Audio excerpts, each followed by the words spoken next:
Ο Πέτρος Κωστόπουλος και η επιχειρηματική οικογένεια Μαρινόπουλου ήταν συνεργοί στο ίδιο έγκλημα. Ο Κωστόπουλος, με την υποστήριξη των Μαρινόπουλων, προωθούσε ένα ρηχό ηλιστικό τρόπο ζωής, δήθεν για να μας ξεβλαχέψει.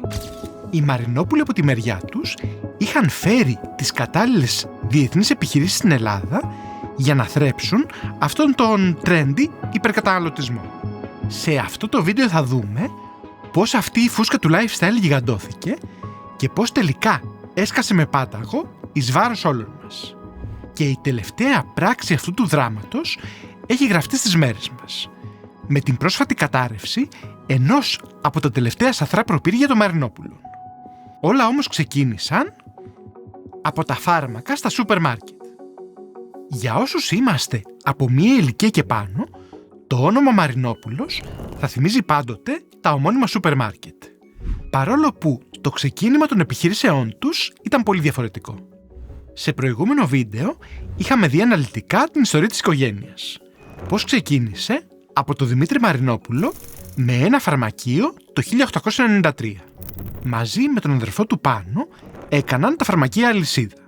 Η επόμενη γενιά Μαρινόπουλων, οι Δημήτρης και οι Ιωάννης που ήταν γη του Πάνου, αλλάζουν επιχειρηματική κατεύθυνση. Από τη λιανική προχωράνε στην παραγωγή, με τη φαρμακοβιομηχανία Φαμάρ το 1949.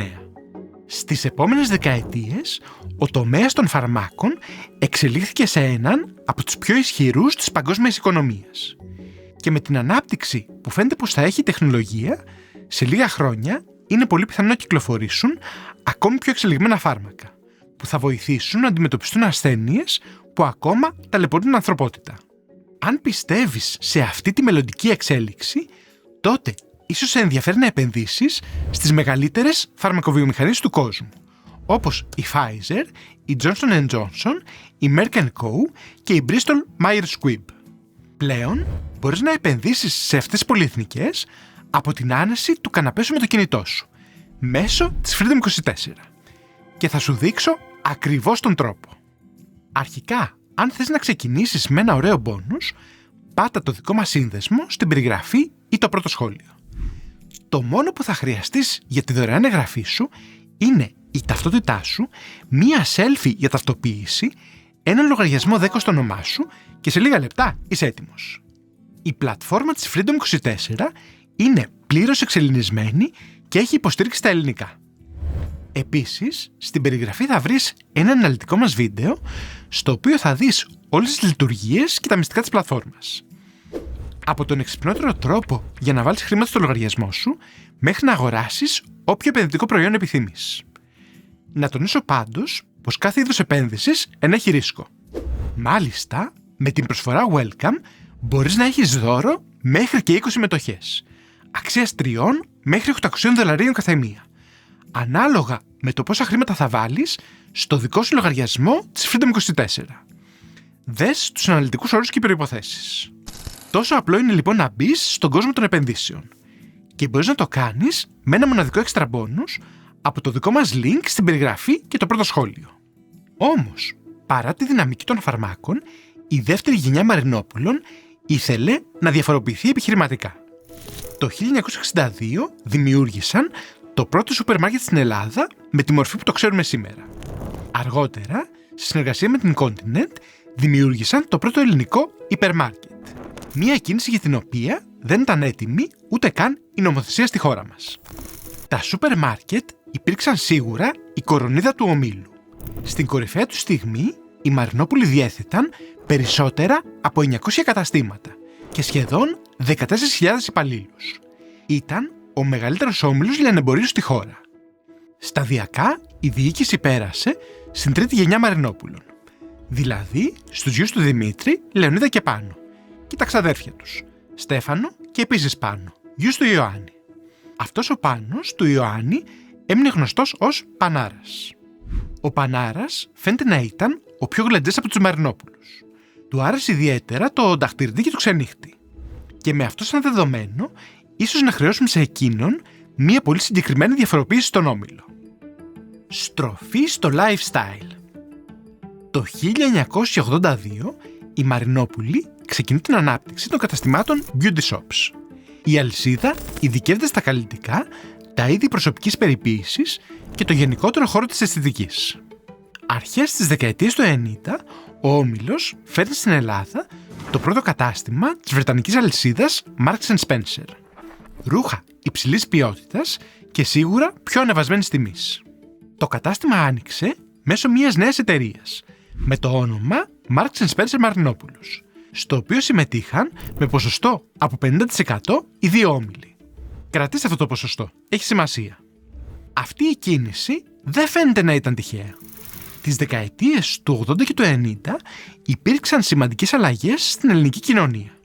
Ήταν η περίοδος που, κυρίως χάρη στο Πασόκ, οι Έλληνες ένιωσαν πως είναι το να έχεις 5 δραχμές παραπάνω στην τσέπη σου. Επίσης, εκείνη την περίοδο ήταν που άρχισε να ανατέλει το αστέρι του Πέτρου Κωστόπουλου. Το πρώτο τεύχος του περιοδικού Κλικ κυκλοφόρησε τον Απρίλιο του 87. Στα επόμενα 2 χρόνια έγινε το μεγαλύτερο περιοδικό στην Ελλάδα.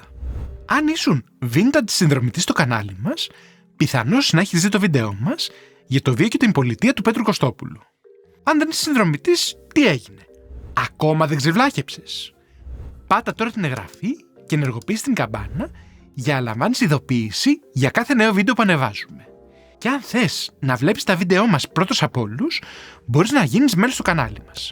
Από μόλις 2 ευρώ το μήνα. Και θα έχεις και πρόσβαση στο αποκλειστικό Discord του καναλιού, μόνο για μέλη. Φτάνουμε λοιπόν στο 1995.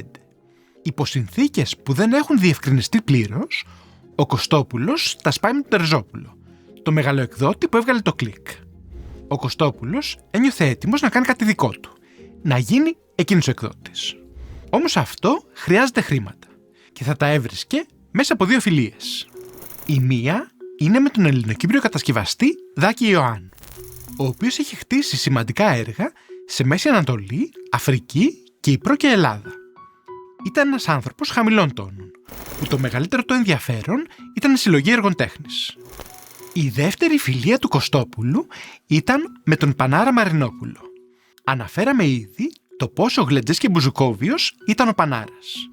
Πιθανολογούμε λοιπόν πως βρισκόταν πολύ πιο κοντά από τον Ιωάννου στην νοοτροπία του Κωστόπουλου και στην κατεύθυνση της νέας του εταιρείας. Αναφερόμαστε φυσικά στην Ιμάκο, το όνομα της οποίας προήλθε από τα επώνυμα των 3 συνιδρυτών, Ιωάννου, Μαρινόπουλος, Κωστόπουλος. Έτσι, ο Πανάρας έγινε συνιδιοκτήτης της εκδοτικής που θα γινόταν συνώνυμη του lifestyle, με περιοδικά όπως τα Nitro, Downtown, Mirror, Men, Diva, Esquire, InStyle, OK και People. Τα τελευταία χρόνια της επιτυχίας. Το έτος 2000 η οικογένεια Μαρινόπουλου ενισχύει τη δραστηριότητά της στον χώρο των καλλιτικών.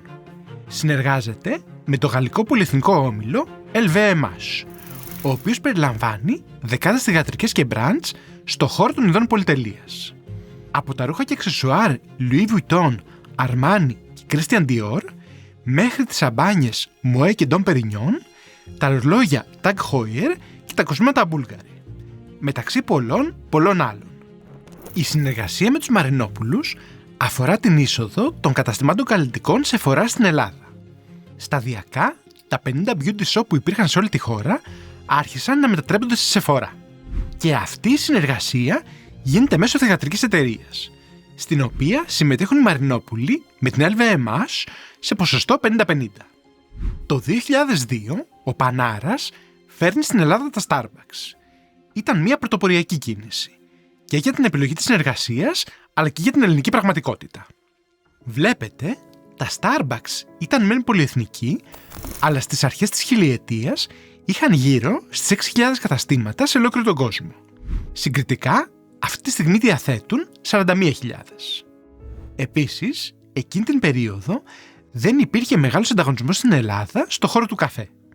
Η μόνη οργανωμένη αλυσίδα με καφετέριες ήταν τα Φλο Καφέ. Τα Starbucks μπήκαν δυναμικά στη χώρα μας. Μέσα σε 6 χρόνια άνοιξαν 70 καταστήματα. Επίσης, οι Μαρινόπουλοι ανέλαβαν την επέκταση των Starbucks στις χώρες των Βαλκανίων, στην Κύπρο, την Αυστρία, την Ελβετία και σε άλλες χώρες της Κεντρικής Ευρώπης. Το 2005 οι Μαρινόπουλοι συνεταιρίστηκαν με τη γαλλική Fnac, φέρνοντας το γίγαντα των βιβλίων και των ηλεκτρονικών ειδών στη χώρα μας. Είχαν σχέδιο να ανοίξουν 10 με 12 μεγάλα καταστήματα.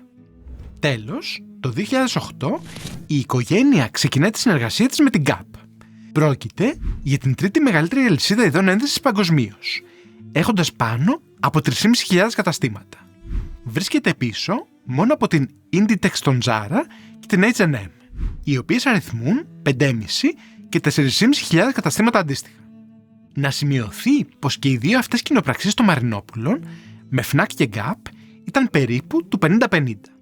Όπως λοιπόν βλέπουμε, οι Μαρινόπουλοι ουσιαστικά λειτουργούσαν σαν εγγυητές για τους μεγάλους διεθνείς ομίλους που ήθελαν να επενδύσουν στην Ελλάδα. Θα μπορούσε κανείς να τους χαρακτηρίσει και ως δούριο ύπο, που συνέβαλε και αυτός στην κουλτούρα της υπερκατανάλωσης στην Ελλάδα. Μέχρι που ήρθε η κατάρρευση. Το σκάσιμο της φούσκας του lifestyle. Προτού καν μπει η Ελλάδα στη δίνη των μνημονίων, οι δεσμοί που είχαν αναπτύξει Μαρινόπουλοι με ξένους ομίλους άρχισαν σιγά σιγά να σπάνε. Η αρχή έγινε το 2008. Η οικογένεια άρχισε σταδιακά να μειώνει το ποσοστό της στην κοινοπραξία με τη Marks & Spencer. Τα Fnac είχαν συναντήσει άγριο ανταγωνισμό από τα νεοσύστατα καταστήματα public του Πάνου Γερμανού. Από τα 12 Fnac που σχεδίαζαν να ανοίξουν οι Μαρινόπουλοι, άνοιξαν μόνο 3. Κατέληξαν τελικά να πουληθούν στην public το 2010. Την ίδια περίοδο, κατά διαόλου πήγαινε η κοινοπραξία που διαχειριζόταν τα Sephora, με 30 καταστήματα στην Ελλάδα και 20 σε γειτονικές χώρες. Το 2010, οι ζημιές εταιρείας άγγιζαν τα 20 εκατομμύρια ευρώ, υπερδιπλάσιες από τις προηγούμενες χρονιάς, στα 9 εκατομμύρια. Και είχε ήδη αρνητικά κεφάλαια 17 εκατομμύρια ευρώ. Ως εκ τούτου, το 2012, ήρθε το διαζύγιο της οικογένειας Μαρινόπουλου με την LVMH. Την ίδια περίοδο αρχίζει να καταρρέει η Μάκο. Από τη μία ήταν το γεγονός πως το ίντερνετ είχε καταφέρει θανάσιμο χτύπημα σε κάθε είδους έντυπα, εφημερίδες και περιοδικά. Από την άλλη, λόγω της βαθιάς κρίσης, τα διαφημιστικά έσοδα είχαν πέσει κατακόρυφα. Από την τρίτη, ο Πανάρας, που υποθέτουμε πως ήταν ο πιο ενεργός συνέτερος του Κωστόπουλου, είχε τα δικά του προβλήματα. Το πιθανότερο είναι πως δεν είχε καμία διάθεση να υποστηρίξει οικονομικά την Ιμάκο. Ως εκ τούτου, τουλάχιστον ένα μερίδιο της καταστροφής του Κωστόπουλου μπορεί να αποδοθεί στην οικογένεια Μαρινόπουλου. Το 2012, η γαλλική Carrefour αποχωρεί από την Ελλάδα. Αυτό σηματοδοτεί την αρχή του τέλους για τα σούπερ μάρκετ Μαρινόπουλος. Μέχρι το καλοκαίρι του 2015 υπάρχει ορατό θέμα με τον ανεφοδιασμό των καταστημάτων και εμφανής έλλειψη προϊόντων στα ράφια. Το Δεκέμβριο του 2015, ο Πανάρας και ο Στέφανος αποχωρούν από την ελληνική εταιρεία Μαρινόπουλος και επικεντρώνονται στα συμφέροντα του ομίλου στο εξωτερικό. Το ελληνικό κομμάτι της Μαρινόπουλος μένει στον Λεωνίδα και τους γιους του, Δημήτρη και Γιώργο. Τον Ιούνιο του 2016, η εταιρεία Μαρινόπουλος καταθέτει αίτηση για υπαγωγή στο άρθρο 106β για πτώχευση εν λειτουργία. Ήταν ένα από τα μεγαλύτερα επιχειρηματικά κανόνια στην ιστορία της Ελλάδας, που επηρέασε περίπου 2.000 εταιρείες προμηθευτές. Όλα τα σούπερ μάρκετ Μαρινόπουλος καταλήγουν να πουληθούν στο Σκλαβενίτη. Η επόμενη που κατέρευσε ήταν η Φαμάρ, το 2017. Η εταιρεία πέρασε στον έλεγχο των τραπεζών, οι οποίες σύντομα την πούλησαν σε ξένα συμφέροντα. Όμως, δεν είχαν ακόμα καταρρεύσει όλες οι εταιρείες των Μαρινόπουλων. Βλέπετε, όπως αναλύσαμε στο σχετικό βίντεο, η οικογένεια Μαρινόπουλου φέρεται να κατάφερε να βγάλει με πλάγιες μεθόδους στο εξωτερικό σχεδόν 2 δις ευρώ. Φαίνεται λοιπόν να είχαν τα χρήματα όχι μόνο για εκατοντάδες ζωές, αλλά και για επενδύσεις. Και επέλεξαν να επενδύσουν μέρος των χρημάτων τους στις 2 επιχειρήσεις που φαίνεται να τους ενδιέφεραν στην Ελλάδα. Η μία από αυτές ήταν η Starbucks, η οποία ομολογουμένως ποτέ δεν πήγαινε ιδιαίτερα καλά οικονομικά στη χώρα μας. Στις 22 εταιρικές χρήσεις των ελληνικών Starbucks, η εταιρεία κατέγραψε καθαρά κέρδη μόνο 2 φορές, το 2018 και το 2023. Έως το τέλος του 2024, οι συσσωρευμένες ζημιές άγγιζαν τα 75 εκατομμύρια ευρώ. Παράλληλα, ο συνολικός δανεισμός έφτανε τα 32 εκατομμύρια, ενώ η καθαρή θέση παρέμενε βαθιά αρνητική, στα μείον 36 εκατομμύρια. Ένα μέρος αυτής της καταστροφής μπορούμε να το αποδώσουμε στον αυξημένο ανταγωνισμό. Από το 2002 μέχρι σήμερα, αρκετές μεγάλες αλυσίδες με καφετέριες έχουν εδραιωθεί στη χώρα μας, όπως η Μικέλ, Coffee Island και Coffee Lab, μεταξύ άλλων. Επίσης, από τα 70 Starbucks που υπήρχαν στην Ελλάδα το 2008, ο αριθμός τους είχε μειωθεί στα 30. Φαίνεται όμως πως ο Πανάρας και ο Στέφανος ήθελαν να κρατήσουν ζωντανή τη Μαρινόπουλος εταιρεία καφέ, που διαχειριζόταν τα Starbucks. Βλέπετε, όταν ο Σκλαβενίτης αγόρασε μεγάλο μέρος του ομίλου, από τη συμφωνία εξαιρέθηκε ρητά η εταιρεία καφέ, που συνέχισε να λειτουργεί αυτόνομα. Το ενδιαφέρον είναι πως η συγκεκριμένη εταιρεία φαίνεται ήδη από το 2019 να χρωστούσε 17 εκατομμύρια στις τράπεζες. Εκείνες όμως δεν μπορούσαν να κάνουν τίποτα επί της ουσίας. Ο λόγος? Με βάση τη συμφωνία, η μητρική των Starbucks διατηρούσε ισχυρά κατοχυρωμένο συμβατικό δικαίωμα να πάρει πίσω το εμπορικό της σήμα. Με απλά λόγια, εάν οι τράπεζες αποφάσισαν να κινηθούν νομικά εναντίον της εταιρείας των Μαρινόπουλων, κινδύνευαν να πάρουν ένα δίκτυο καταστημάτων χωρίς την επωνυμία του Starbucks. Που τι να το κάνουν? Τώρα, ίσως να αναρωτιέσαι, πώς είναι δυνατόν να βλέπει η μητρική εταιρεία των Starbucks μία τέτοια ξεφτύλα και να το επιτρέπει? Φήμες λένε πως ρόλο σε αυτό έπαιξαν οι άριστες σχέσεις που διατηρούσε η οικογένεια Μαρινόπουλου με υψηλόβαθμα στελέχη της πολυεθνικής. Όπως και να έχει όμως, η υπομονή έχει και τα όρια της. Τον Απρίλιο του 2026 έρχεται η ρήξη με τον όμιλο του Starbucks. Τα ελληνικά και κυπριακά Starbucks πέρασαν στον αποκλειστικό έλεγχο του κουβετιανού ομίλου Αλσάγια. Δεν γνωρίζουμε αν σε αυτό έπαιξε ρόλο το γεγονός πως ο Πανάρας Μαρινόπουλος, που είχε κάνει εξ αρχής τη συμφωνία, έφυγε από τη ζωή τον Νοέμβριο του 2025, σε ηλικία 75 ετών. Όπως και να έχει, για τους Μαρινόπουλους, το διαζύγιο αυτό κλείνει έναν από τους τελευταίους κύκλους που τους συνέδεαν με τα μεγάλα διεθνή brands.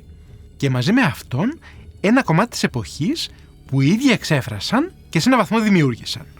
Ωστόσο, ο επίλογος δεν έχει ακόμη γραφτεί, μιας που υπάρχει το τελευταίο οχυρό.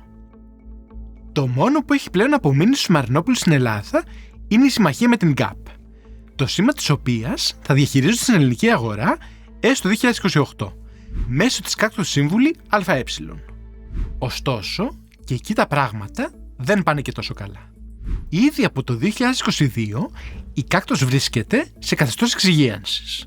Μέσα σε αυτό το πλαίσιο έχει γίνει η διαγραφή του 95% των οφειλών της επιστωτές, ένα ποσό που ξεπερνούσε 3,5 εκατομμύρια. Οι πωλήσεις της εταιρείας το 2024 έφτασαν τα 11,5 εκατομμύρια ευρώ. Αυτή ήταν μια πτώση 7,5% από την προηγούμενη χρονιά.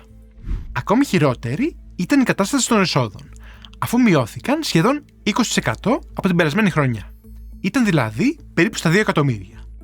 Όπως το 2023, έτσι και για το 2024, τα αποτελέσματα μεταφόρων ήταν αρνητικά. Οι ζημιές ξεπέρασαν το 1 εκατομμύριο και η καθαρή θέση της εταιρείας παρέμεινε αρνητική κατά 17,5 εκατομμύρια. Την ίδια στιγμή, το σύνολο των υποχρεώσεων αγγίζει τα 35 εκατομμύρια ευρώ.